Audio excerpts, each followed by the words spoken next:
Student, आज मैं Himanshu Verma class 12th की मैथ में चैप्टर नंबर 3 आपके लिए लेके आया हूँ। और ये आपकी स्क्रीन पर आ रहा है चैप्टर नंबर 3। और इस चैप्टर का जो नाम आपके सामने दिख रहा है वो है आव्यूह, जिसको इंग्लिश में बोलते हैं हम लोग मैट्रिक्स। आज हम लोगों को इसको पढ़ना है और इस चैप्टर संबंधित जो भी रूल हैं, नियम हैं या जो भी चीज़ें हैं मैं आपको विस्तार से बताऊंगा।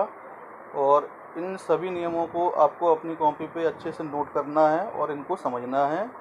तो जैसा कि आप लोग देख रहे हैं, ये चैप्टर का फ्रंट पेज मैंने आपकी स्क्रीन पर दिखाया हुआ है, आप लोग इसको अच्छे से देखिए। और मैं इसके विषय में आप कुछ जो नियम हैं, रूल हैं कि आव्यूह क्या होता है, आव्यूह के बारे में जानकारी, वो सब आपको विस्तार से बताऊंगा। आप लोग देखते रहिए और मैं आपको बताने जा रहा हूँ। बच्चों, अब मैं आपको आव्यूह के नियम, आव्यूह की परिभाषा, आव्यूह के प्रकार बताने जा रहा हूँ। और इन सभी चीज़ों को आप अपनी नोटबुक में अच्छे से नोट करके इनको तैयार कीजिएगा। और इनको अच्छे से समझने के बाद आप आव्यूह से संबंधित जो भी सवाल हैं, जो भी प्रश्न हैं, उनको हल कर सकते हैं अच्छे से। तो सबसे पहले मैं आपको आव्यूह की परिभाषा बताना चाहूँगा, जो सबसे ऊपर लिखी हुई है नोटबुक में। ये आप देख सकते हैं डेफिनेशन। तो इसमें ये लिखा हुआ है बच्चों, पंक्तियों तथा स्तंभों को आयताकार सारणी के रूप में व्यवस्थित करने के क्रम को आव्यूह कहते हैं। यहाँ पे मैं एक चीज़ आपको बताना चाहूँगा, जरूरी नहीं है कि आयताकार ही क्रम हो सकता है ये ऊर्ध्वाधर भी हो सकता है, वर्गाकार भी हो सकता है।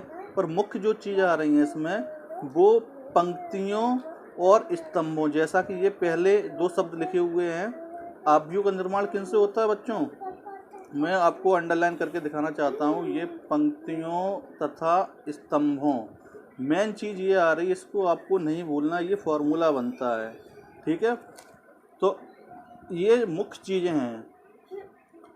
तो इसी क्रम में अब सेकंड चीज़ जो आपको इसमें बतानी है मुझे, वो होती है ऑर्डर ऑफ मैट्रिक्स, यानी कि हिंदी में इसको हम लोग बोल सकते हैं आव्यूह का क्रम।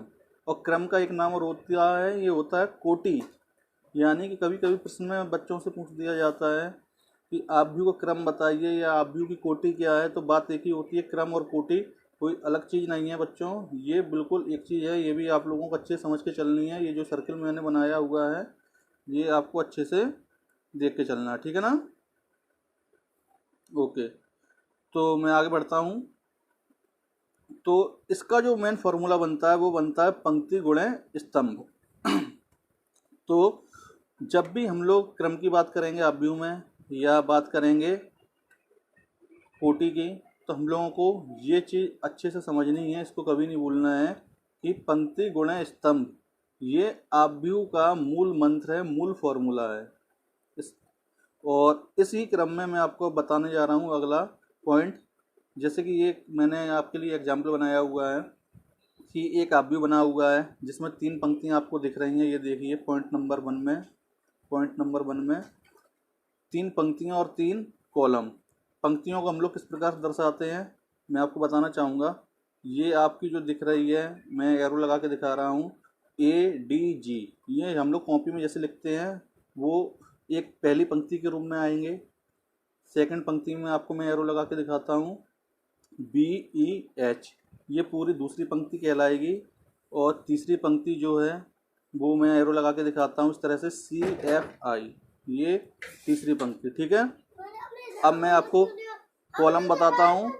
अगर ऊपर से हम लोग देखेंगे कॉलम मतलब स्तंभ, तो स्तंभ का मतलब आप समझते हैं जैसे कि खंभे होते हैं, ऊर्ध्वाधर होते हैं। तो ये आपके सामने जैसे कि हम लोग कोई भी वर्क करते हैं टेबल वाला सारणी बना के, तो ये पूरा जो ABC आ रहा है ये पहले कॉलम में आपके आ रहे हैं, DEF दूसरे कॉलम में आ रहे हैं और GHI ये आपके तीसरे कॉलम में आ रहे हैं, ठीक है ना।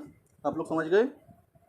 और इसी में अगर मैं आपसे पूछूं, बताइए बच्चों इसका क्रम क्या है या इस आव्यूह की कोटि क्या है, तो आपको तुरंत बताना होगा इसको देख के कि ये 3 पंक्तियां दिख रही हैं आपको, 3 कॉलम। तो ये 3 बाई 3 का क्रम है, ठीक है। और इसके लिए